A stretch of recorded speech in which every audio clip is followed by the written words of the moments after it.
tayo nagtipon ngayon at sa mga nagdaang taon ay hindi tayo nabigyan ng pagkakataon na magkaroon ng ganitong mga activity po.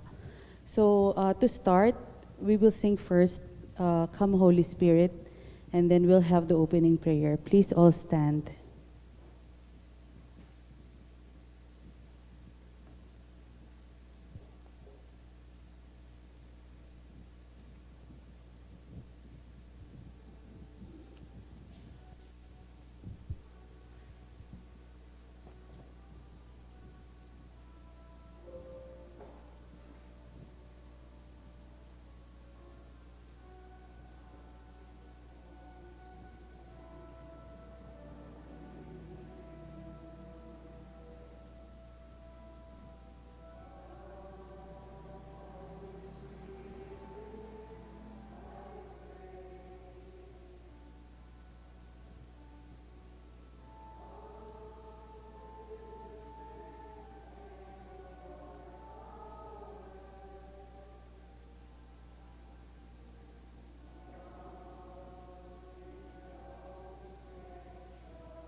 Let us bow our heads and feel the presence of the Holy Spirit.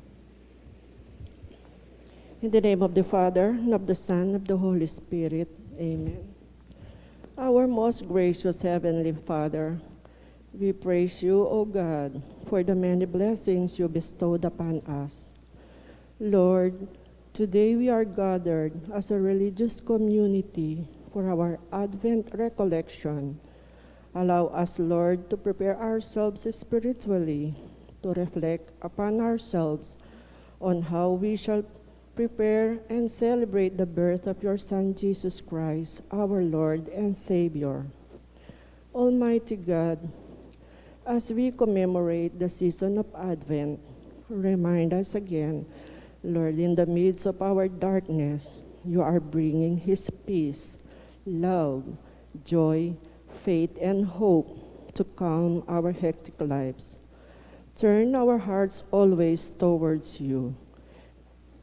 Make us ready to receive your Son, our Savior. Give us the blessing of feeling your peace and love. Send your Holy Spirit upon us. Be with us until we finish this Advent recollection. Bless us again, Lord. We hope this will touch all of us spiritually and wholeheartedly. Amen. In the name of the Father, and of the Son, and of the Holy Spirit. Amen. Thank you, Tita June, our Bibliarasal coordinator, for leading us in the prayer. I-greet po natin ang ating mga katabi ng good evening. Ayan. Welcome po sa ating parish recollection. And to formally welcome us, please welcome our PPC President, Brother Riel Pamintuan.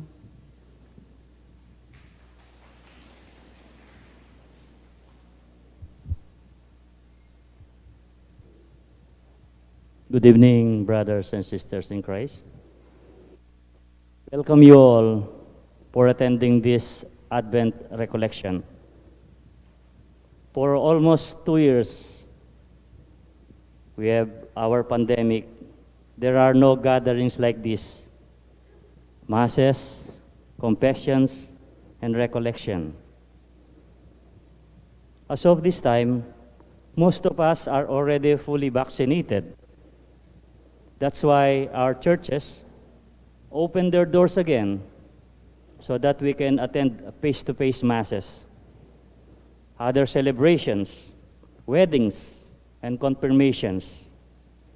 So tonight, we are here gathered for our Advent recollection, hoping this will serve us as a food for our Catholic faith and enlighten us more. Welcome po sa inyong lahat.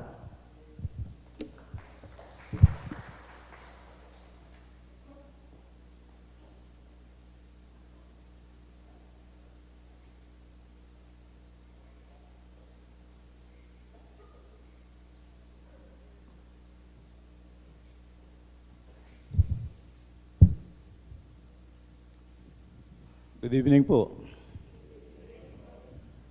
Our invited speaker for this Advent recollection describes himself as a lawyer by profession and a pen and mouthpiece of the Lord by mission.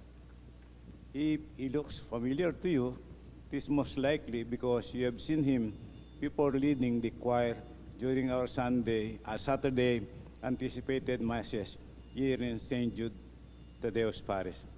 Or perhaps because you get to watch him in the Sunday Gospel Talk, Men of Light, which he co-hosts with Bishop Ambu David and Father Deo Galang. He's also an author of 4 inspirational books, a sought-after resource speaker of the Pampanga Archdiocesan Commission on Family and Life, and a regular pre-Cana lecturer on the topic of marriage and family law.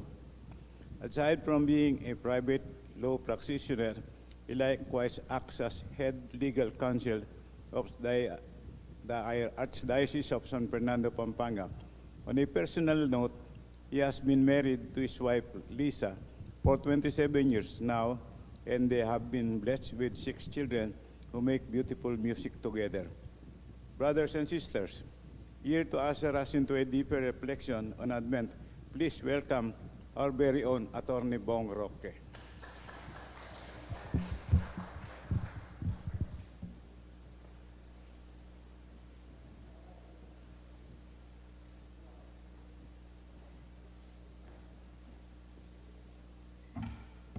Good evening po kaya kayungan. Dito po nga tsukang gulot po, ito po bisa lang lumapit, Kenny, di takta mo muna man. I feel more comfortable actually, sabi ko kang tangma, sana kaya tatana mo pong kilub na oneng inopen de po yata, tsaka tinla po yata ang gagawan, and we have monitors here. Anyway, it's so nice to be back after so many years. The last time I think I was with the Biblia Rasal group was 3 years ago, 4 years ago. 4 years ago. I think that was also your anniversary then I was invited to talk. Anyway, malyari ko pong kanina mo. I want to be with you. Meron po bang hindi Kapampangan dito? Okay. Sige po, German na lang po. Sa mga hindi pa po nakakakita sa akin, ako po si Bong Roque. Hindi po ako si Attorney Bong ngayon, wala naman po tayo sa korte. Ako lang po si Brother Bong sa inyo. Okay? Anyway, baka po may mga nagtatanong kasi sa inyo, bakit, thank you very much po. Baka may magtatanong po sa inyo, bakit masyado namang late ito. Originally, we set it last Monday. Tama po ba? Last Monday. And na-open sa parish kung sino man ang gustong umattend. Initially, sabi po ni Tangmar, just the Biblia Rasal group. Kaya lang, nung inopen na sa parish, sige sabi ni Tangmar, nag-aalala siya kasi sabi po ni Tangmar, ang invitation originally was really just for the Biblia Rasal group. And I said yes to the Biblia Rasal group. And nahiya yata si Tangmar, sabi niya, kasi inopen yata ni Father Pete sa lahat. Sabi ko kay Tangmar, sige po, we are fishers of men. So we just throw the net. Bahala na kung sinong darating. Kung may outside of Biblia Rasal, well and good. Kung Biblia Rasal, well and good. The Lord will be glorified just the same. So akin po, it doesn't matter, small group, big group, it doesn't matter. I'm just happy that you are here tonight because all of us will be blessed. Sure po yan. Sure po yan. Sure po yan. Pangako ko po sa inyo. Hindi lang ako nangangako. Pinagdasal ko po ito when I prepare this talk. Matagal hanggang kagabi. May kwento po ako. Kagabi, hindi ko mabuo-buo yung talk. Gabi na. Sabi ko kay Liza, my wife, tutulugan ko muna to. Bahala na si St. Joseph dito. Kung si St. Joseph, tinulugan niya, di pwede rin ako matulog.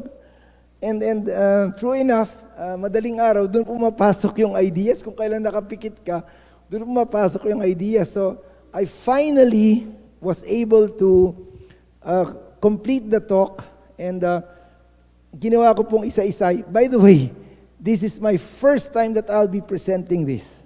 Okay? This talk was made specially for the Biblia Rasal group, by the way. Hindi ko pa po ito binibigay sa labas. Hindi po ako muulit ng talk every time that I give a talk. It so happened it's an Advent recollection, and I am very blessed to share this with you for the first time. Okay? So, let's start. I always want to, ang title po ng aking Advent recollection is this. Ito po yung tema na pinili ko. Prayer and discernment. Ito yung lumabas. Preparing our hearts for the Lord's coming. Tapos meron siya subtitle, Taming Our Tongue. Okay, magtataka po siguro kayo, bakit may taming our tongue? Ano yun? Mamaya ko po explain sa inyo ng mas malalim. Basta, ito po yung the fruit of my prayer, na baka nga, ito yung gusto ni Lord na ipaabot sa ating lahat, no? As we prepare. Baka lang po may nagtatanong sa inyo, napakalapit na naman ito, magsisimbang gabi na bakit Advent pa rin? Sa totoo lang po, Advent season pa po tayo. Hindi pa po tayo Christmas season. Kaya lang po maaga po lumabas si Jose Marichan, September pa lang, kumakanta na po siya ng Christmas in Our Hearts. Pero sa totoo lang po, hindi pa po nag-uumpisa yung Christmas season, no? So, given this, I'd always like to start off, you are a Biblia Rasal group, no? I'd always like to start off with the Word of God. No? Always, always. Ako po, ayoko po mag-umpisa ng hindi ang basehan ko Word of God. So, sabi ko kay Tangmar, pwede po ba merong magbasa ng Gospel for today? Sa liturgical calendar po natin, no? Yung for today talaga Monday, kasi alam ko Monday ang gathering nyo. So, I actually made slides of the biblical verse so that we can all read it. No po? Hindi lang po binabasa, lahat po tayo magbabasa rin sa slides. Okay po? Can I ask somebody to read it? Sige po. Let's all rise for the gospel.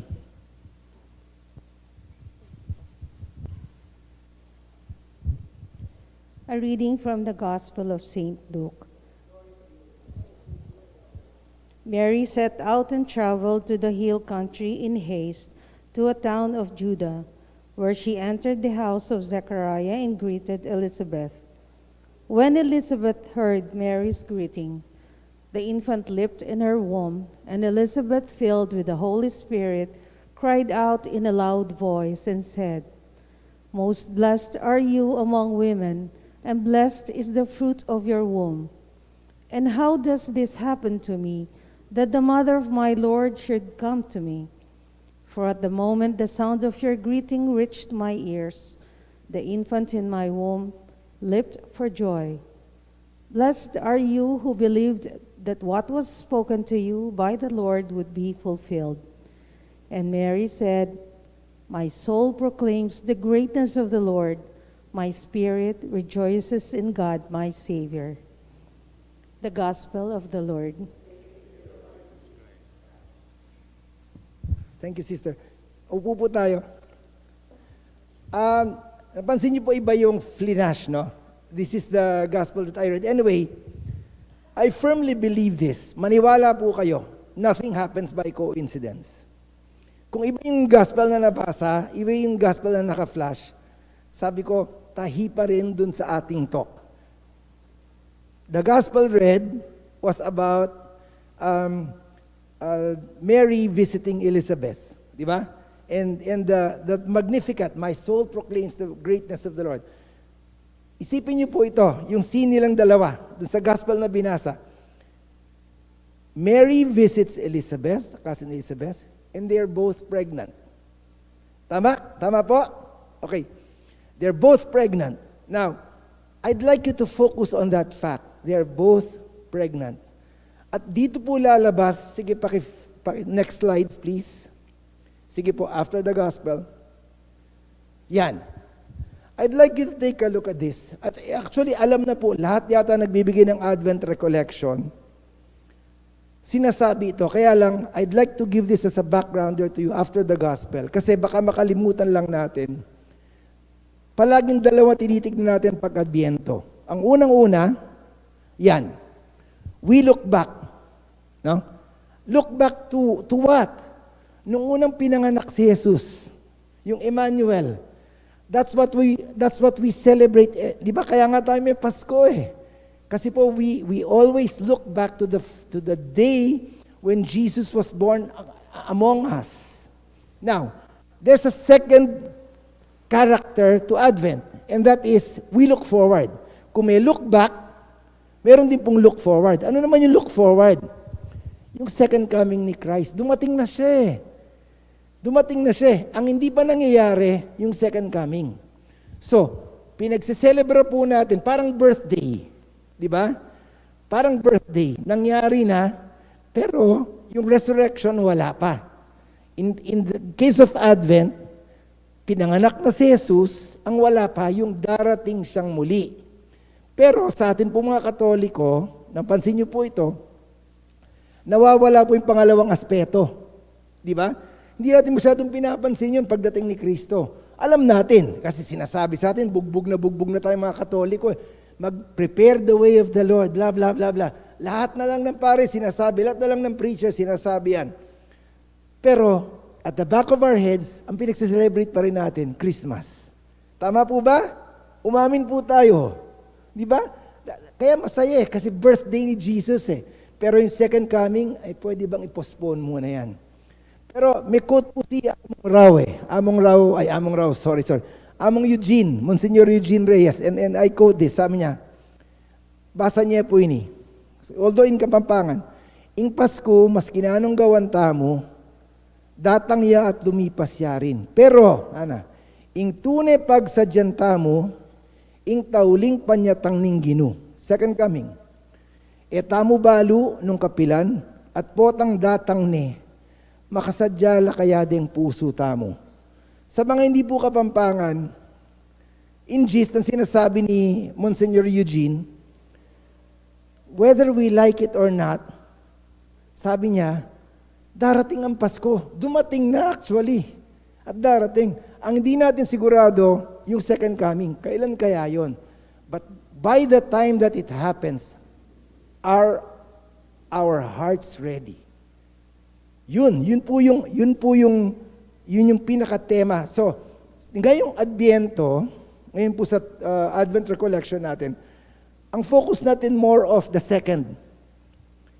Lahat naman tayo alam natin yung first thing, dumating si Christ.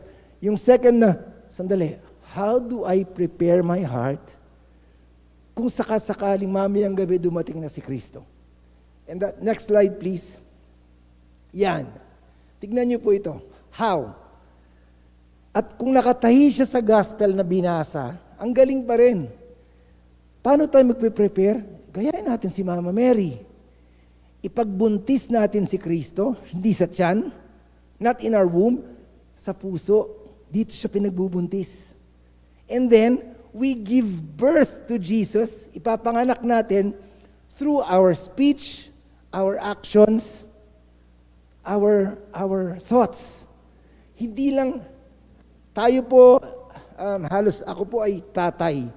Siguro po lahat tayo dito may mga anak at apo. We know the whole process of getting pregnant.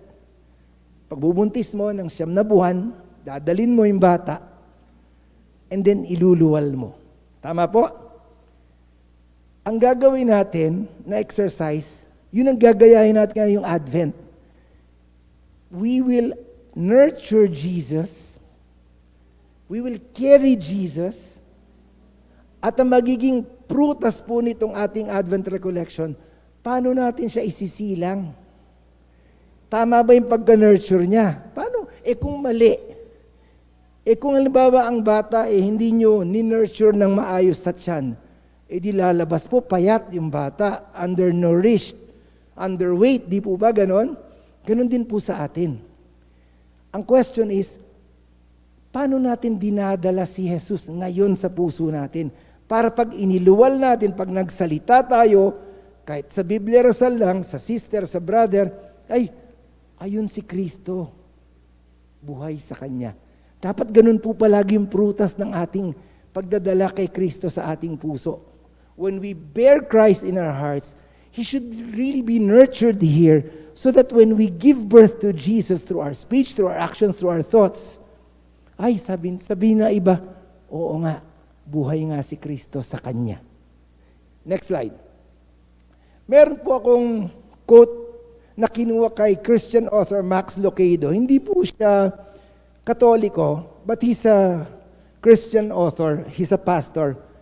He puts it very nicely. Sabi niya, itong pinag-uusapan natin, ito yon, sabi niya. As Jesus grew in the womb of Mary, He will also grow in your heart. Tignan niyo yung Mary tapos tayo As Jesus grew in the womb of Mary, tayo, Jesus will also grow in our heart. Ganda-ganda po nito. Ito na. As Jesus came out of Mary, iniluwal ni Mary, tayo rin. Jesus will also come out of you. He will come out in your speech, in your actions, in your decisions. Like Mary, you will deliver Jesus into the world. At ito yung pinakamagandang linya. If you do that, kapag ni-nurture natin si Jesus dito, at iniluwal natin si Jesus, every day you live will be Christmas. That's beautiful. That's so beautiful. Bakit nafe-feel natin ang Pasko yung love tuwing Pasko lang? Kasi hindi tayo 24/7, 365 days a year Christians Minsan nakikita na si Kristo sa atin, minsan hindi. Pero kung talagang ni-nurture natin si Jesus sa puso natin at nailabas natin ng tama, 365 days Pasko. That's how beautiful it is if we nurture Jesus in our hearts. Next slide. Ayan. Magfo-focus po ako dun sa speech. Kung napansin nyo yung binasa ko kanina, a quote from author Max Lucado, meron akong binilugan doon, speech. Kasi po, sa iksi po ng oras na ibinigay sa atin to have this Advent recollection, hindi po natin mafo-focus lahat yun, action, speech, decisions. Doon lang po muna ako sa speech para po sa inyo. No? Yun muna. Yun lang po yung focus ng ating Advent recollection. Now, I hate to burst your bubble, dear brothers and sisters. But, itong Advent recollection na bibigay ko sa inyo, hindi po kagaya ng narinig yung Advent recollection before. Kasi, normally naririnig nyo, a priest will talk or a speaker will speak about Advent and then parang reflection. Mine is more of hinati-hati ko, bite size, and then may bibigay ako sa inyong how to do it. Hindi yung pagkatapos natin lumabas ng simbahan, sabihin natin, ang ganda ng Advent, pero ano na nga ba natutunan ko doon? Ano nga ba nakuha ko doon? Hindi po ba, pag masyado tayong maraming kinain, kumain na po ba kayo sa Eat All You Can? Natry nyo na po ba yung dating tabihuday na ngayon ay aji yata? Diyan sa may San Agustin, sa harap halos ng saints ko. Pag po kumain kayo doon, ay talagang mapapalaban kayo. Kasi talagang feeling nyo, busog na busog na busog kayo. Now, what I did, hindi po tayo eat all you can. Dito po sa talk na to. Kinuha ko lang yung isang parte, speech. At pinira-piraso ko pa. Para po magkasya sa oras at saka pag-uwi nyo, sabihin nyo, ayaw nga pala, ganun pala yung sinasabi ni Brother Bong, sige nga, gawin ko nga. Yun yung gusto ko magiging prutas ng Advent Recollection natin. Bawat isa po sa inyo, dahil nga nakatikim kayo, kahit paunti-unti lang, kahit yung isang natikman nyo, ay ang sarap. Ganon, no? Ganon ang gagawin po natin. Okay lang po sa inyo? Bite size po tayo, ha? So, it doesn't matter kung di nyo makuha yung buong sasabihin ko, makatikim lang kayo ng isang ulam, good na tayo. Busog na kayo, sigurado yon. Okay po? Let's move. Yan. Sabi ko kanina, paano natin in-nurture si Jesus, paano natin i-grow si Jesus sa puso, para pag inilabas natin si Jesus, pag nagsalita tayo, ay, sabihin nila, nandun nga kay Tangmar, buhay nga si Kristo. Pero, madalas po, tayong Kristiyano, tayong Katoliko, diyan tayo sumasabit. Bakit yung bakit? Pakibalik muna. Wag muna. Yan, dito muna tayo. Baka masyado sila ma-excite. 5 yung bibigay kong putahe sa inyo eh. Bago po kayo ma-excite, sasabihin ko lang bakit ang focus ko sa Advent Recollection speech. Dito po nag-aaway-away sa parokya, dito nag-aaway-away sa grupo, dito nag-aaway-away sa organizations. Speech. Text lang. Dahil walang feeling eh. Tinext ka. Akala mo galit. Naka all caps, all capital letters. Aba, galit ito. Misinterpretation. Nag-usap kayo. Nag-usap ang Kapampangan tsaka ang Bisaya. Ang lakas ng boses ng Kapampangan. Mataas. Parang sumisigaw. Ang sabi ng Bisaya, ay galit siya. Actually, hindi. Natural lang na ganun siya magsalita. Now, hindi pa yon. Organisasyon. Yan, Biblia Rasal. Pare-pareho tayo. May nabanggit, medyo mataas yung boses. Iba na interpretation natin doon. Hindi na nagkaintindihan. Meron nang hindi umattend ng ating Monday Biblia Rasal dahil lang na-offend sa pagkasabi. Tama, mali? Tama, mali? Talaga pong nangyayari. Kaya sabi ko, ang aking pong Advent Recollection, preparing Jesus in our hearts through our tongue. No? So, paano natin maiiwasin mga sinasabi kong problema? 5 po itong putahing prepare ko sa inyo. Yan. Number 1, speak the truth. Ang totoo, sabihin nyo, but always in love. Mamaya explain ko yan, ha? Number 2, be conscious of half-truths. Ano yung half-truth? Mamaya rin explain ko sa inyo. Number 3, avoid slander. Pang-abogado yan, hindi ba? Hindi po. Para sa Biblia Rasal at para sa parokya ito. Number 4, watch out for slips of the heart. Sandali. Hindi ba slip of the tongue yan? Baka nagkamali si Brother Bong. Hindi po. Slip of the heart. Matututunan po natin yung mamaya. At pang-5, the last, be aware of subtle negatives. Matututunan din natin ngayong gabi si nega. Makikilala natin si nega, si negative. Okay? So, ito pong 5 putahing to ang iahain ko po sa inyo. Nasa sa inyo na po kung anong gusto nyong kainin. Okay? I'll start with the first. Speak the truth, but always in love. Tangmar, hanggang anong oras po ako? 8 o'clock. Sige po. Ang sabi po ni Tangmar, hanggang 12 o'clock daw po ako. Okay lang po? Hindi po. Hindi ko kayo, baka maimpatso kayo sa sasabihin ko sa dami. Hindi po. Tapusin ko po in 1 hour. Kayo mag-alala. Okay. Unang putay, iahain ko sa inyo. Speak the truth. Pero meron siyang but. Tignan niyo po yung but, ha? But always in love. Next slide. Next slide. Yan. Gusto kong pakilala siya si Mr. Franca. Sino to si Mr. Franca? O si Miss Franca? Ay, kilala niyo to. Madalas ito linya niya. Sasabihin ko sa iyo kung anong gusto kong sabihin. Bato-bato sa langit. Tamaan, huwag magalit. Nagpapakatotoo lang ako.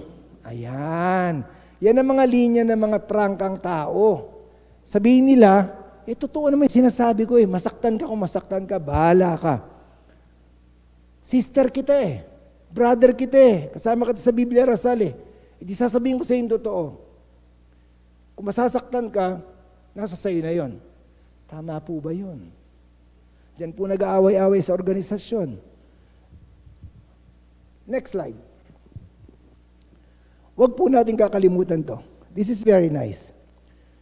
Pretty words aren't always true. True words aren't always pretty. Anong ibig sabihin nun? Maaring may sinabi sa'yo, bola pala, hindi pala totoo. Sister, kalago mo ngene? Actually, hindi ka, napuyat ka na niyan. Hindi ka pa naliligo niyan. Pero puna sa'yo, kalago mo ngene? They are pretty words, but they are not necessarily true. Or, maaring katotohanan yung sasabihin, pero masakit. Di ba? Tama po ba? Next. Ay, mayroon yata nalampasan na isa. I think may nalampasan. Yun. God's word says, ito po yung antidote. Huwag niyo pong kakalimutan to. Kung meron man kayo maiuwi ngayong gabi, Ephesians 4:15. Thank you, Brother Roel. Thank you po. Huwag niyo pong kakalimutan to. Ephesians 4:15. Kung merong antibiotic, meron ding antiviral para sa speak the truth. Ito po yun. Ephesians 4:15. Speak the truth. Basahin nyo nga. In love. So ganun pala sinasabi ng Diyos. Hindi lang pala magiging magpakatotoo ka. Kaya pala nag-aaway-away. Kasi wala yung two words na huli. In love. Saan pa natin natutunan yun? Yung, basta ako sasabihin ko lang, bahala ka. Kung masasaktan ka, nasa sa'yo yun. Pero sinabi ko lang yung totoo. Totoo naman. Wala akong sagutin sa Diyos. Ginamit pa yung pangalan ng Diyos Wala akong sagutin sa Diyos. Basta ako, sinunod ko lang yung Bible. Ang sabi ng Bible, truth shall set you free. Nakalimutan si Ephesians 4:15. Brother, sister. Speak the truth in love. Nung sinabi mo ba yung katotohanan, may pagmamahal ba ron? Paano ba yung pagkasabi mo? Ano ba yung timing mo? Tama ba? Talaga bang sinasabi mo para magbago siya? O para lang patunayan mo na tama ka at mali siya? Ibang usapan yun. Ibang usapan yun. Next slide. So how do we? Brother Bong, tinuturo mo sa amin yung in love. Paano gagawin yun?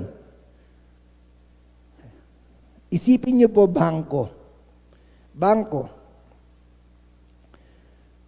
Na-experience nyo na ba nag-deposit kayo sa ATM nyo na pag chinek nyo, insufficient balance?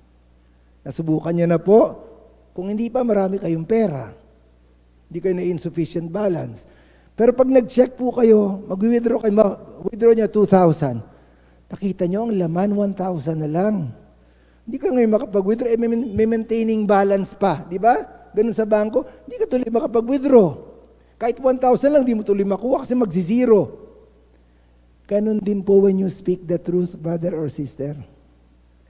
Kailangan may deposito ka muna ng pagmamahal kasi ang pagsasalita ng totoo, palaging withdrawal yan. Tandaan niyo po yun. Masakit ang totoo Kahit ano, no matter how you say it, masakit. But, when you have deposits of love, positive yung balanse mo. Kahit magsabi ka ng totoo, alam niya na, ay, kaya sinasabi to kasi mahal niya ako. Kasi nga may deposito ka ng pagmamahal, brothers or sisters eh. Pero imaginein mo, kung wala kang deposito ng pagmamahal, bagong salta. Brother, ako minsan sinabihan na akong ganyan, brother, pinagdasal ko to. May pinapasabi sa'yo si Lord, di ko makakilala yung tao. Ang sabi ni Lord, masyado ko daw mayabang. Sino to? I mean, yung mga ganun po, ang sinasabi ko, kaya po, binabanggit ko po sa inyo, dapat palaging may upo po kayo. Palagi pong may deposito. Tandaan yun, principle ng bangko, ATM machine. Huwag kayo magsasalita ng katotohanan. Kahit totoo pa, kung wala kayong depositong pagmamahal. That's how you speak the truth in love. Deposit first before you withdraw. Amen? Amen? Okay, let's move. Next slide. Tapos na tayo sa number 1, speak the truth in love. Let's go to number 2. Ito po yung pangalawang putahe na hinahain ko po sa inyo. Kung gustong ito po yung kainin nyo, welcome po kayo. Be conscious of half-truths. Ang ganda nung slide ko, tignan nyo. One half-truth plus one half-truth equals lie pa rin. Kasi kalahati lang eh. Slide please. Yan. May sasabihin ako sa inyo na ako po isang abogado. Kung kayo po ay testigo ko sa korte, maganda to eh. Isasalang ko kayo sa witness stand. No, halimbawa kayo, wag naman sana kayo madimanda. Pero kung sakaling kayo po isasalang ko sa witness stand, ilalagay ko kayo doon. Ang unang-unang gagawin ng clerk of court, sabihin sa inyo, ma'am, taas niyo po yung kanang kamay niyo. Yan. State your name, age, profession, and address. Sasabihin yan, ako po si ganto, nakatira sa ganon, of legal age, nakatira po sa ganon. Ako po ay isang retired teacher, for example. Okay. Next, ito yung susunod na tanong. Nakataas ang kamay nyo na, kanang kamay ha. Ang next na tanong. Do you swear to tell the truth? Dugtungan nyo. Ano po? Ay, mga nasa likod, dugtungan nyo. Do you swear to tell the truth? Kulang. Sige. Do you swear to tell the truth? Kulang. May kulang. Do you swear to tell the truth? Or die? Matindi yan. Do you swear to tell the truth? Sabihin ko na sa inyo, ha? And nothing but the whole truth. Medyo dumaplis. But ito po yung whole sentence niya. Listen. Do you swear to tell the truth, the whole truth, and nothing but the truth? Yun yung kumpleto. Do you swear to tell the truth, the whole truth, and nothing but the truth? Siguro tatanungin niyo ako bilang abogado, Attorney Bong, paulit-ulit na lang yung truth na yan. Pwede namang isang beses lang eh. Bakit kailangan pang sabihin whole truth? Do you swear to tell the truth, the whole truth, nothing but the truth? Ba't sinasabi pa yung whole truth? Answer, kasi po merong half-truth. There's such a thing as a half-truth. If it's a whole truth, it's the truth. If it's just the half-truth, it's a lie. Did you get that, brothers and sisters? Di ba interesting yon? O nga no, magtataka kayo. Kahit manonood lang kayo sa TV o sa sine, nang sineswear in a witness, do you swear to tell the truth, the whole truth, and nothing but the truth? Bakit may whole truth? Kasi may half-truth eh. May katotohanan ba'y sinasabi niya? Oo, pero meron din kasinungalingan. At pag meron kasinungalingan, hindi yung kabuuan ng katotohanan. That is kasinungalingan. Yeah. So that's very nice. I'll tell you a story. Next. I'll tell you a story about my own personal story about half-truths. Hindi lang po ito pong Advent recollection ko na to, hindi lang po theories na sinasabi ko sa inyo. They're also my own experiences. I remember this. When Isay, my fifth, youngest daughter ko po, 6 po, by the way, yung anak ko, yung nakikita niyo kumakanta dyan, 6 po yan. Yung ikalima, si Isay, 11 siya noon. Naalala ko, nagpunta kami sa Marquee Mall. Okay. Yung 6 po kasi, mas maliit yung boy ko. Gustong mamili ni Liza sa Marquee. Pre-pandemic po ito ha, pre-pandemic. Sabi ni Liza, dali natin dun sa sa may laruan. Kahit sa SM meron dito yun di ba? Yung di-deposit mo lang yung mga anak mo, yung mga apo nyo, maglalaro sila, magbabayad ka lang, tapos ikaw pwede ka mag-shopping, di ba? Alam niyo po yun, di ba? Anyway, sabi nung babae sa akin, yung attendant dun sa place, yung play area na yun, sabi niya, Sir, ilan po sila? Isa lang, sabi ko, itong bunso lang, sasamahan lang nung ate niya. Sir, ilan taon na po yung ate niya, yung si Isay? 11, sabi ko. Sir, 2 po ang bayad nyo. Bakit? Sabi ko, sasamahan lang. Sir, ang libre po na companion hanggang 10 years old lang. Siyempre, galit na galit ako kasi abogado ako Naisahan ako Sabi ko, Miss, sasamahan lang naman. Nakapag-argue pa ako Miss, sasamahan lang, di naman maglalaro. Sir, empleyado lang po ako. Pag sinabihin na kayo ng ganun, huwag na kayo magsalita pa. Di ba? Para sinasabi, Sir, mababawasan po yung sweldo ko dahil sa inyo Sir, sa akin po matcha-charge. Di ba standard line yan ng mga sales lady? Pag ayaw nilang bigyan ng tawad, di ba? Ganyan sila.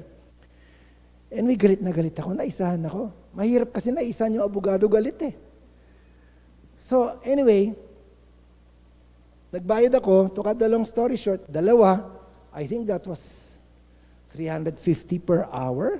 Parang ganun Basta times 2 2 oras sila. Di laki ng binayad ko. Anyway, nung pauwi na kami, nagdadrive akong ganyan. Sa likod ko andito si Liza. Nasa likod yung 2 bata. Sabi ko, Isay, next time that girl asks you how old you are, tell her you are only 10 years old, ha? Parang hindi ako magbayad ng mahal. Sabi ko, napakamahal ng binayad ko, hindi ka naman naglaro. Di tahimik yung anak ko. Alam na natin, ha? Next time, pag dinala ko kayo dyan, sabihin mo 10 years old ka lang. Maliit ka mukha ka naman 10 years old. Nag-drive akong ganyan. Nakita ko sa rearview mirror, sabi ng anak ko, Dad, I'm 11. If I tell her that I'm 10, wouldn't I be lying?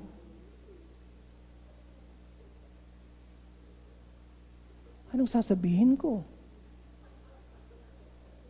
Sabihin ko ba sa kanya, anak, white lies lang naman yan Ganun ba? Ganun ba dapat sasabihin ko sa bata?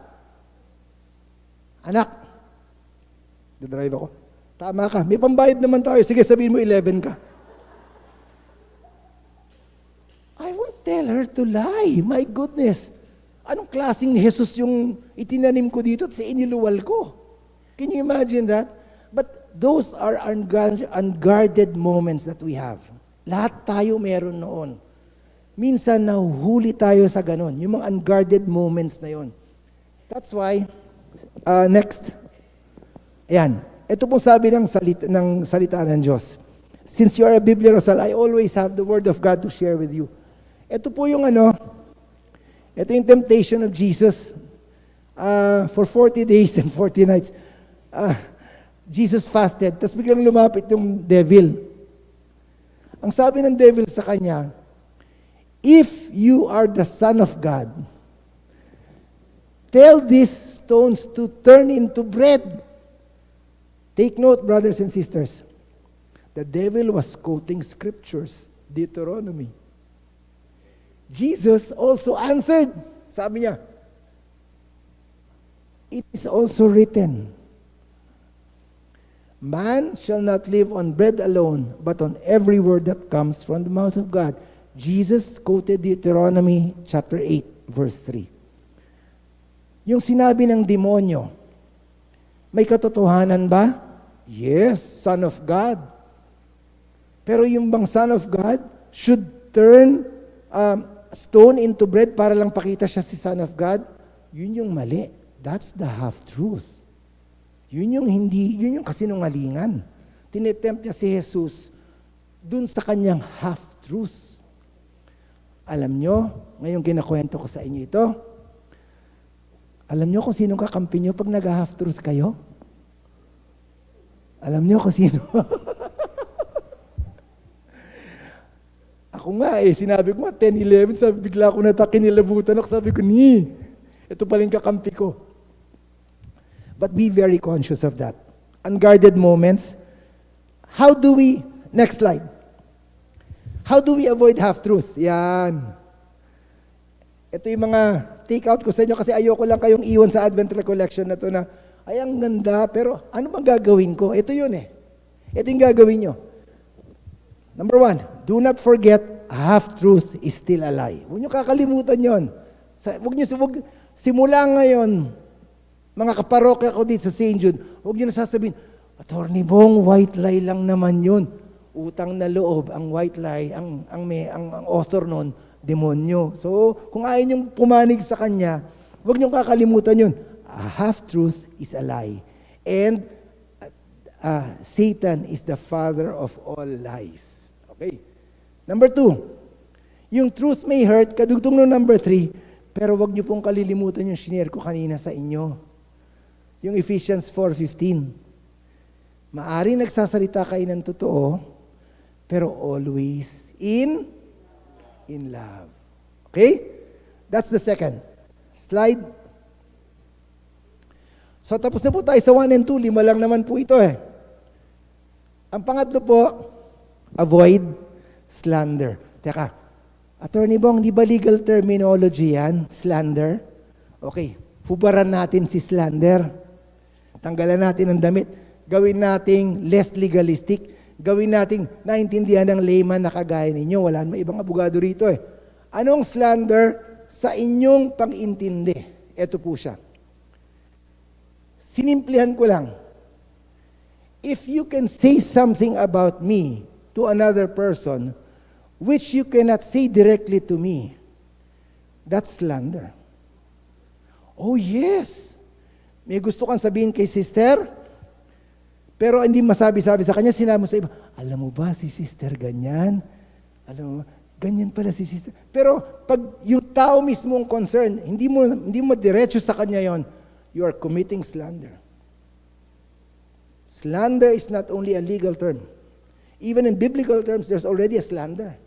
At dito nag-aaway-away ang mga organisasyon, kaparokya, kagrupo, or kaorganisasyon. Marami yan.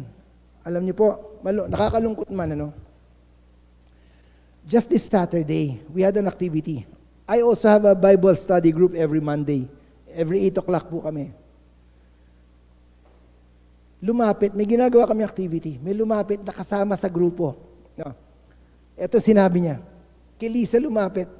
Naririnig ko Sabi niya, Uy, Sister Lisa, yung palang parish priest na yan, ... Yung palang parish priest na yan, hindi ko nasasabihin yung kadugtong. ... Pero hindi maganda gusto niya sabihin sa parish priest. Kasama natin nagsisimba yan, Katoliko yan, meron din kaming Bible study group. Pero tignan niyo yung umpisa. Uy, Sister Lisa, yung palang si Father ganyan, ... Kahit ano pang fill in the blanks, bro, hindi maganda yan Will that be upbuilding? Makakaano ba yun? Para sa isang Katoliko na nakarinig, nung kadugtong noon, will that be upbuilding? Baka madi-discourage ako, madi-disappoint ako kay Father kung marinig ko yun. So, ingat po tayo sa mga slander na we commit unconsciously. Alam ko po hindi natin sinasadya, kaya lang po nakaugalian natin Kaya nga po tayo nag-aaway-aaway Tapos hindi pala totoo. yung pinagkakalat natin. Second point there. Beware of, ayan. May mga taong ganito, alam mo ba? Pag ang umpisa, alam mo ba? Delikado yan. Delikado yan. Alam mo ba na yan? Kasi, tandaan niyo po ito, mga kaparokya ko sa St. Jude. Pag ang taong nagsabi sa iyo niyan, kaya niyang i-chismis yung ibang tao sa iyo, kaya ka rin niyang i-chismis sa ibang tao. If that person can talk about other people to you, he or she can also talk to the other person about you. Kung iba na chichismis niya, bakit hindi ikaw? So, ano pong kailangan natin gawin? Next slide. Ang sabi ng Word of God, ito na naman, Biblia Rasal Group. Palagi ko may Word of God sa inyo eh. James, chapter 1, verse 19. Be quick to hear, slow to speak. Quick to hear, pakinggan mo, pero pwede mong i-filter. Hindi sabihin na may sasabihin ka, dudugtungan mo, yung alam mo ba, si Father pala. Tapos, normally sagot natin, ay totoo, hindi ko alam yan, dinagdagan mo pa. Nilagyan mo pa ng gas yung sunog. Wag na, brothers or sisters, wag na. Putulin mo na. Next slide. What do we do? Yan. How do we avoid slander? Wag po natin kalilimutan. Maganda to eh. Itong quote na to. We have 2 ears, 2 tenga, 1 bibig, so that we can listen twice as much as we speak. Ang ganda nun. Pakinggan niyo yun. The reason why we have 2 ears and only 1 mouth is so that we might listen more and talk less. Did you get that, brothers and sisters? Ulitin ko ha. The reason why we have 2 ears and only 1 mouth is so that we might listen more and talk less. Now, hindi ibig sabihin na kapag narinig mo, pwede ka na magsalita. Hindi. Sabi ko nga, wise words, if you can't say anything nice, say nothing at all. Kahit narinig mo pa. Maganda pong rule of thumb yun. If you can say anything nice, say nothing at all. Applicable din po ito sa Facebook o sa Twitter. If your intended post will not upbuild other people, don't post it. Ang dami ko nakikitang ganyan sa social media. Kasama natin sa parokya, kabuka nating Katoliko, yung away nila ng mister nila, nakapost lahat sa Facebook. Yung away nila ng kanyang daughter-in-law, yung sama ng loob niya, nakapost sa Facebook. Question nyo sa inyo, 2 ears, 1 mouth. Before I post this, before I say this, makakabuti ba ito sa ibang tao? Kung hindi, forget it. Tikom nyo na lang yung bibig po ninyo. Agreed? Agreed po? Amen tayo dyan? Amen. Okay. Slide. Tapos na tayo sa 1, 2, 3. Ito tayo sa 4. Slips of the heart. Yan. Ang tatanong nyo kanina, alam ko gusto niyo pag-itanong yan. Nagkamali yata po kayo, Atty. Bong, hindi ba slip of the tongue yan? Hindi po. Slip of the heart. Kristiyano, kapwa ako Kristiyano, makinig po kayo sa sasabihin ko. Sa pananaw ng Kristiyano, there's no such thing as slip of the tongue. Pag sinabing slip of the tongue, ay nadulas lang. Nadulas lang yung dila ko, hindi naman yun yung gusto kong sabihin. Wala pong ganun sa Kristiyano. Bakit? Anong sabi ng Word of God? In Luke chapter 6, verse 45, a good person produces good things from the treasury of a good heart. Saan galing yung sinasabi dito? And an evil person produces evil things from the treasury of an evil heart. Ito, maganda yung last. What you say flows from what is in your heart. Yung version po dyan ng New American Bible, Catholic Bible, sabi niya,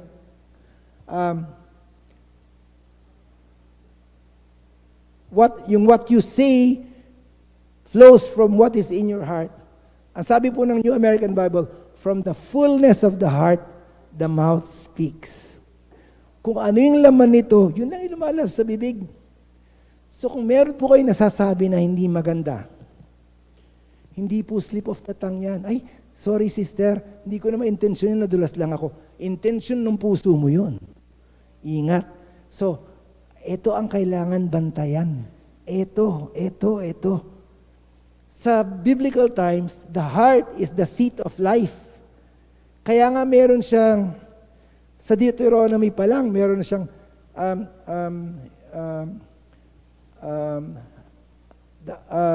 heart, mind, soul, and strength. Lahat kabuuan, kasama yung puso doon. You shall love the Lord with all your mind, with all your heart, with all your soul, with all your strength.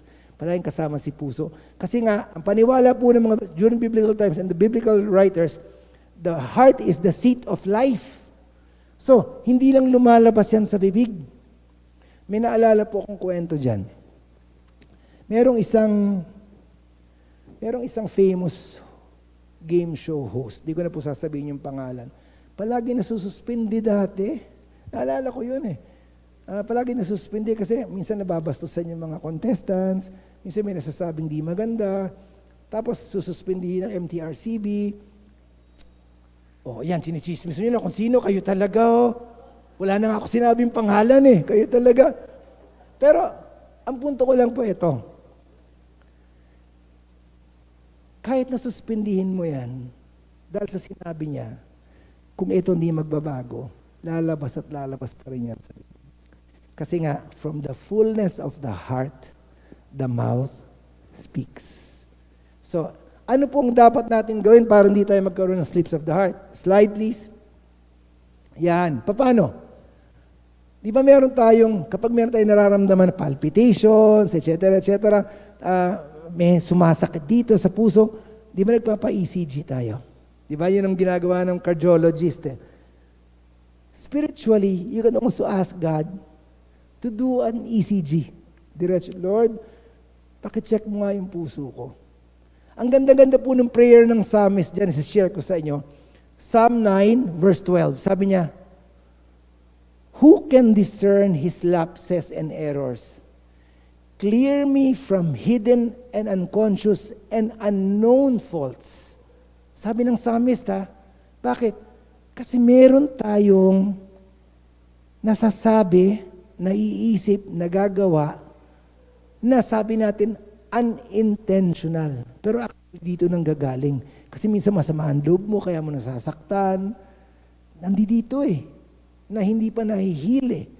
Kaya nga tayo minsan nakakasakit ng tao. Ano sabi nila dyan? Hurt people. Those who are hurt other people. Hurt people. Those who are hurt, ang reaction nila, they hurt other people because they're hurting. Kaya nga sabi nila ng psalmist dyan, Lord, pati yung mga hindi ko alam, unknown faults. Pati yung paki-ECG mo nga yung puso ko, Lord, meron pa bang hindi na nai-heal dyan? Lord, pwede ba sabihin mo sa akin kung alin para hindi na lumabas sa bibig ko? Yun po yung pangontra natin sa slips of the heart. So, next slide. Patapos na po tayo, don't worry. Ito. I want you to be aware of subtle negatives. Ano po yung subtle negatives? Balik tayo ng konti sa slide. Balik muna. Isa lang. Balik ng isa. Sige. Move. Hindi. Sige pa. Move. Hindi. Forward. Yan. Yun lang muna. Yan. I met this old man at a teacher, one who is the author of a lot of Rizal books. He's an old man, baka wala na siya ngayon. His name is Mr. Tomas Ongoko. Matanda na po, sabi ko, baka namatay na siya by now. He's an author of several Rizal books. Nung minsan nagbigay ako ng talk dun sa school niya, Nagkwento siya sa akin, sabi niya. Kasi tayo mga Pilipino, mahilig po tayo dun sa, ang ganda naman ng buhok mo ngayon, sister. Wala yan. Di ba? Sister, ang ganda ng damit. Mura lang yan. Di ba? Do you experience that or do you say that? Sabi sa akin ni Mr. Ongoko, alam mo, attorney, sabi niya, full of wisdom. Alam mo, attorney, sabi niya, mayroong pinanggalingan niya sa mga Pilipino eh. Sabi niya, ano po, sabi ko, nung kasing unang panahon, yan yung mga gusto kong kwento nung unang panahon. Sabi niya, nung unang panahon kasi, sabi niya, kung ano yung pinupuri sa'yo, ibinibigay mo. Paano po yun? Sabi ko. Halimbawa, sabihin nila, ay, ang ganda naman ng damit mo. Ang ganda ba? Gusto mo? Sa'yo na.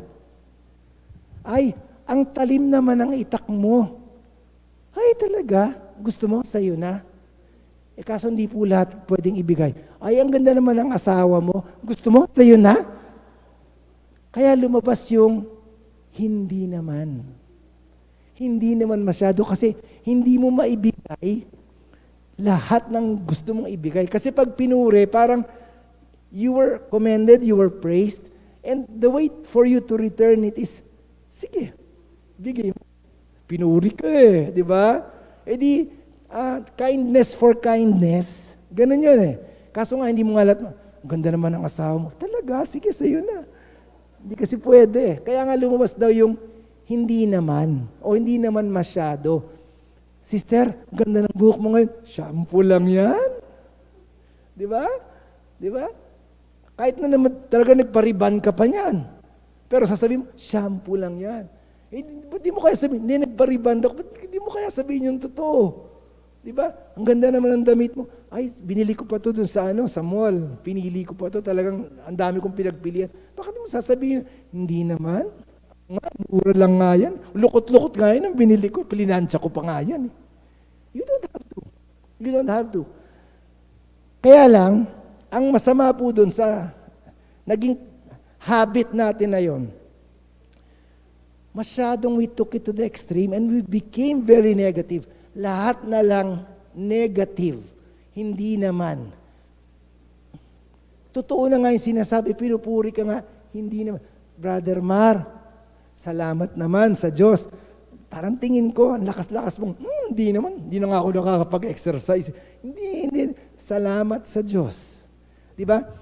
Tignan niyo po itong negativity that slowly crept in our system. Hindi po tayo exempted dito, tayo mga Kristiyano, tayo mga Katoliko. Minsan di natin napapansin, akala natin sa salita lang. Meron po akong mga nakita, hindi po ako nag-i-endorso, meron akong mga nakita mga t-shirts na sinusuot ng mga tao. Yung original, hindi na yun. Pinapalitan nila. Nakakatawa, pero napaka-negative. Sample. Slide please. Yan. Tag Heuer. Yun yung original. Nakakita ko. Slide. Tag Hirap since birth. Ganda noon, pagkakaayos, no?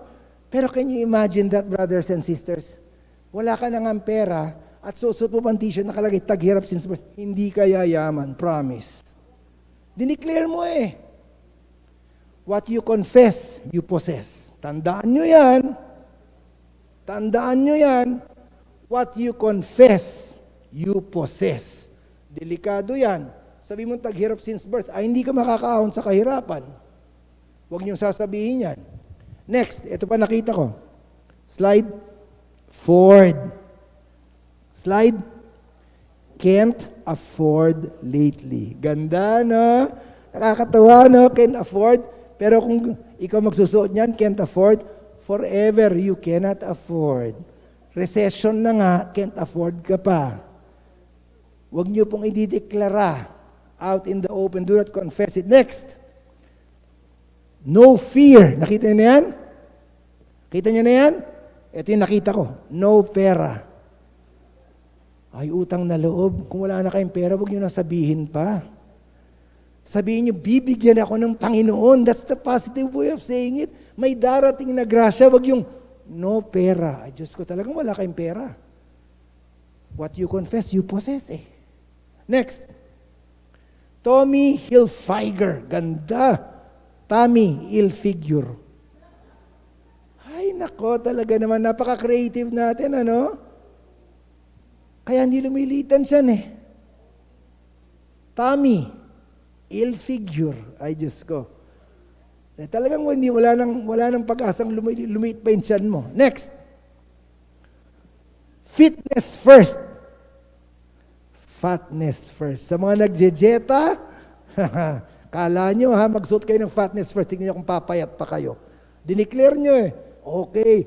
Alam nyo, meron ba akong sasabihin sa inyo ha? Huwag kayo magagalit ha.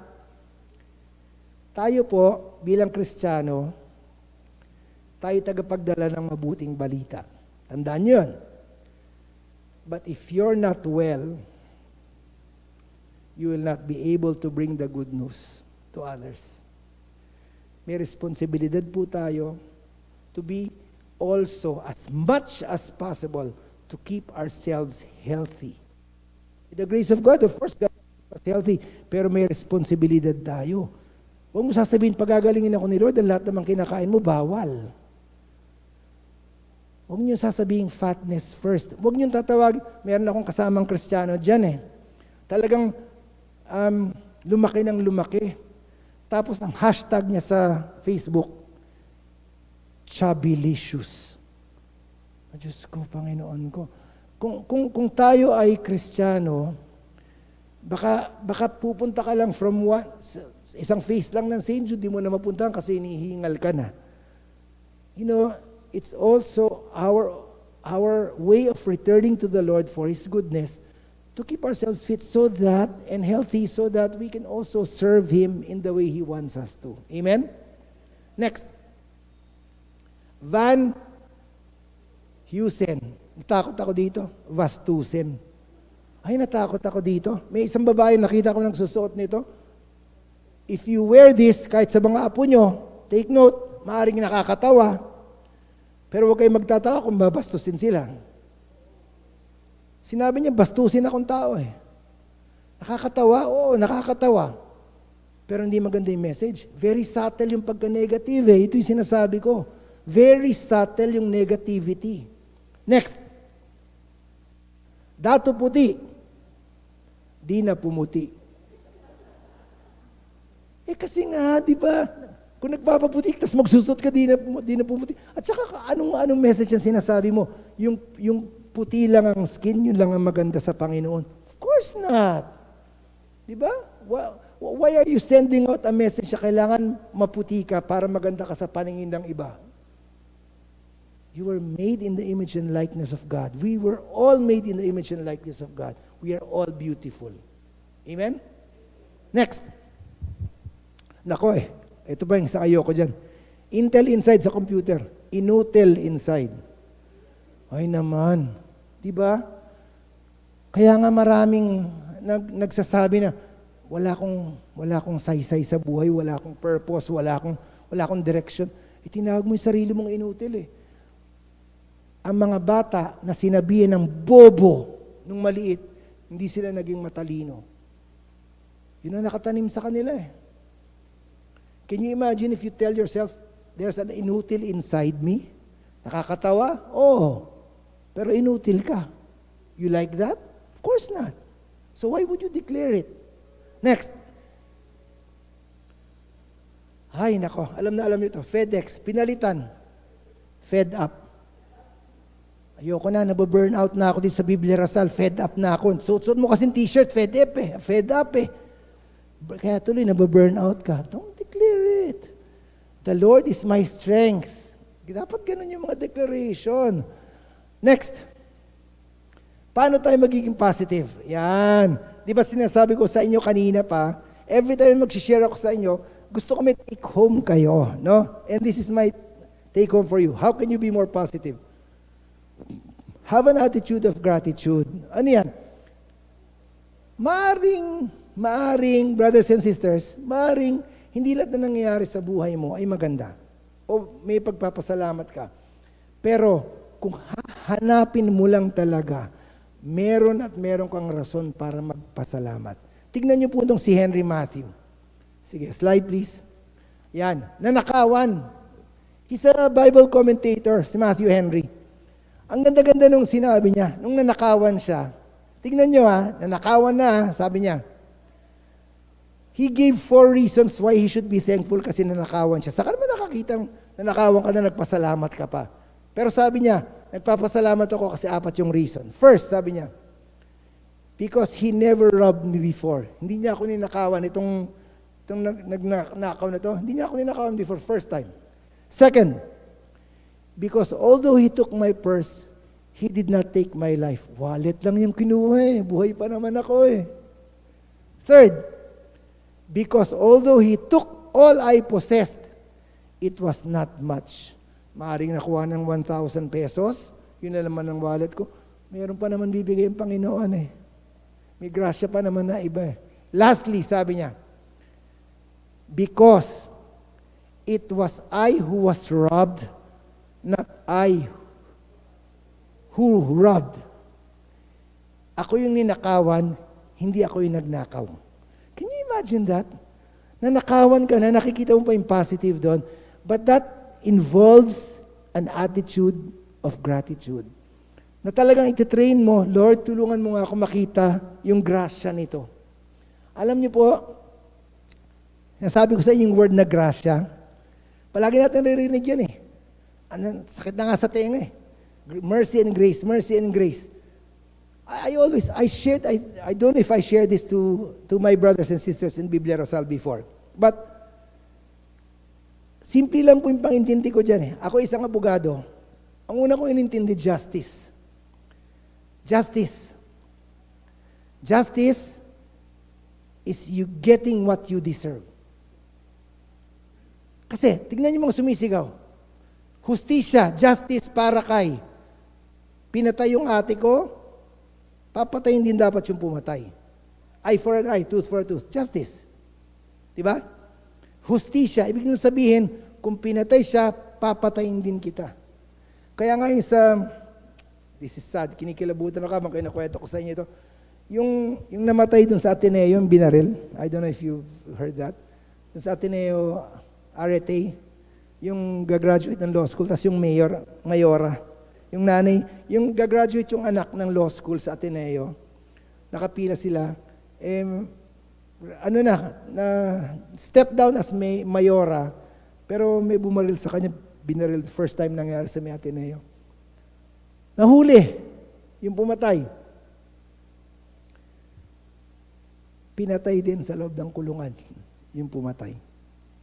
Tahimik bigla. Hindi na sinabi kung sinong pumatay, pero feeling, yun yung sinasabi nilang justice buhay sa buhay. Sabi nga ni Bishop Ambo sa Men of Light namin, kung ito yung rule of thumb natin ngayon, hanggang ngayon, hambawa lang, buhay sa buhay, ay never-ending cycle of violence na yan. Hindi na tayo matatapos. Kasi, yung sinasabi mong karapat-dapat sa'yo, maaaring hindi naman talaga yun yung justice na pantay. Di ba? Ang pinatay, nanay, papatayin mo. Ang katumbas nito ay lola, lolo, ate. Para sa akin yun yung justice But, kaya ko lang sinishare sa inyo to para maintindihan yung concept ng justice. Now, let's talk about mercy. 3 concept lang yan. Justice, mercy, grace. Palagi nyo naririnig ito. Pero kung meron din kayo mai-take out ngayon, mga kapatid ko sa Biblia Rosal Group, take out nyo ito. Nasabi ko na sa inyo, justice.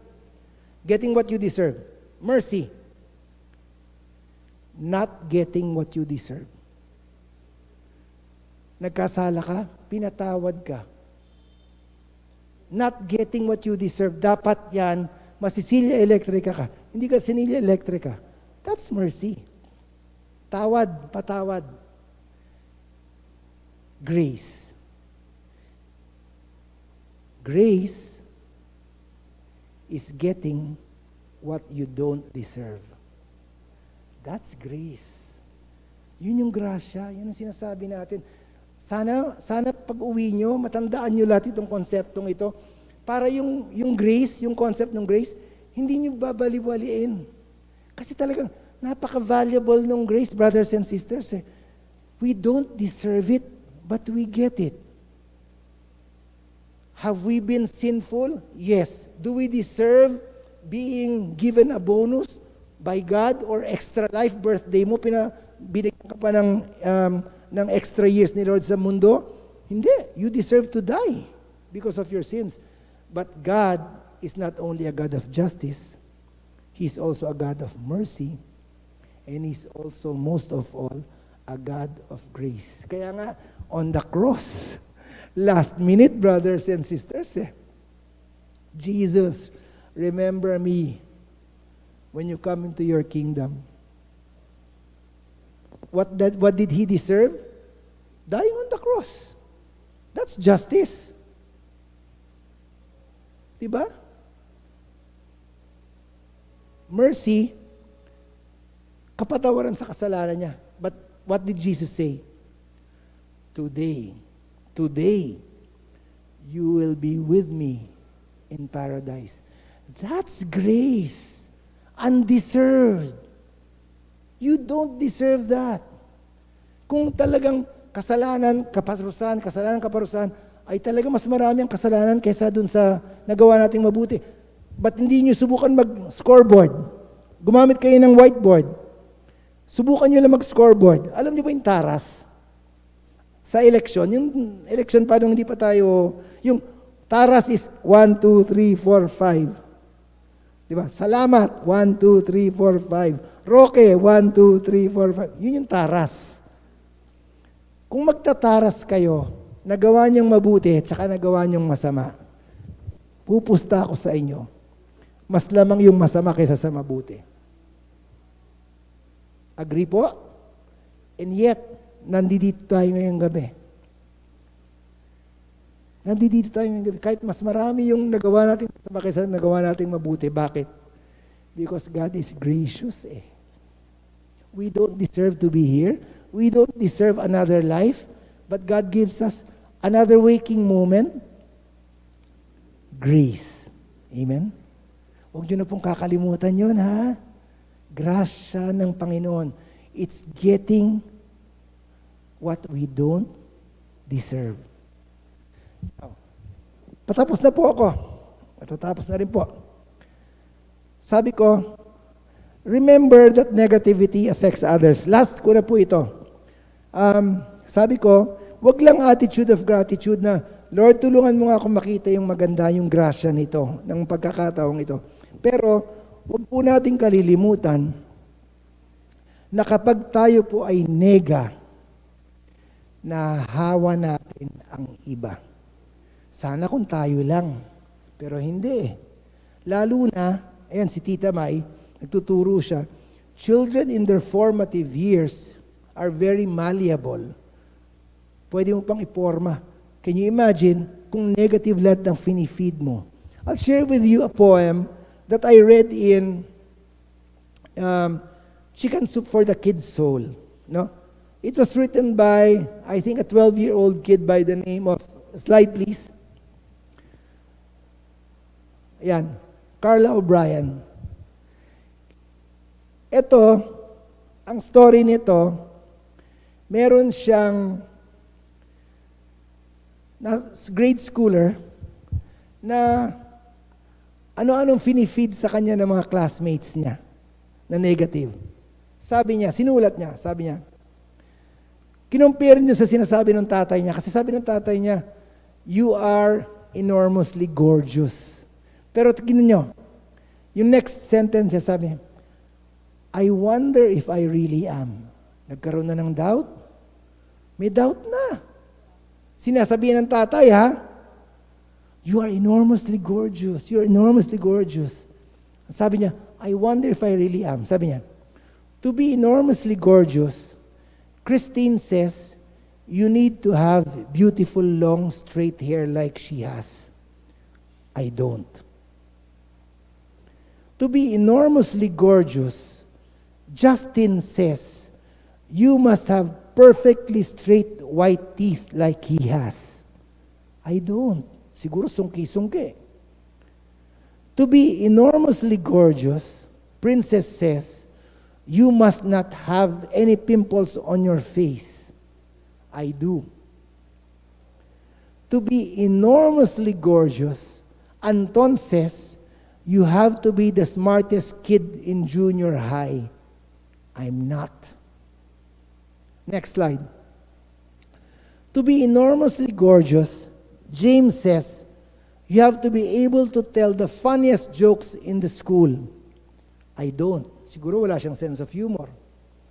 To be enormously gorgeous, Eliza says, you need to live in the nicest gated subdivision in town and in the prettiest house. I don't. To be enormously gorgeous, Joshua says, you can only wear branded shoes and the coolest clothes. I don't. To be enormously gorgeous, Marites says, you need to come from a perfect family. I don't. Ito po yung panghuli niya. Tingnan niyo po ito. But every night, sabi niya, every night, at bedtime, my dad gives me a big hug and says, you are enormously gorgeous and I love you.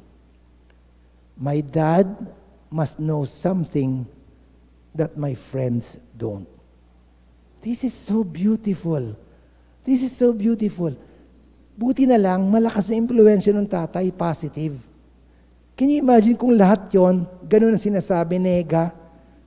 Buti na lang, hindi siya nagpapaniwala, mas pinapaniwalaan yung tatay niya kaysa sa mga kaklase niya. Now, I'd like to end with this thought, dear brothers and sisters in St. Jude Parish.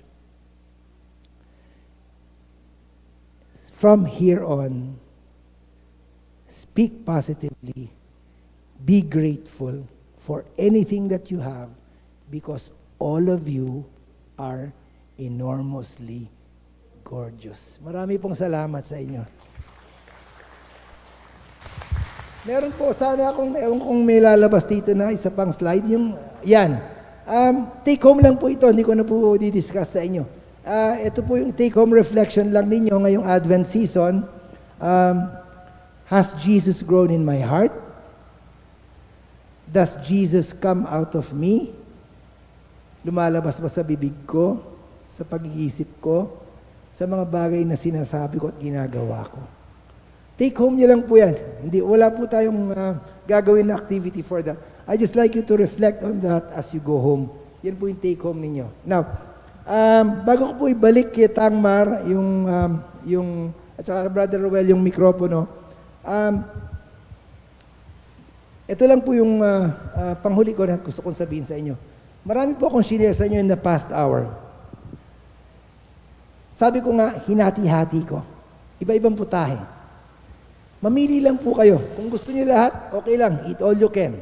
Kung may napulot po kayong isa, dalawa, tatlo, that's perfect.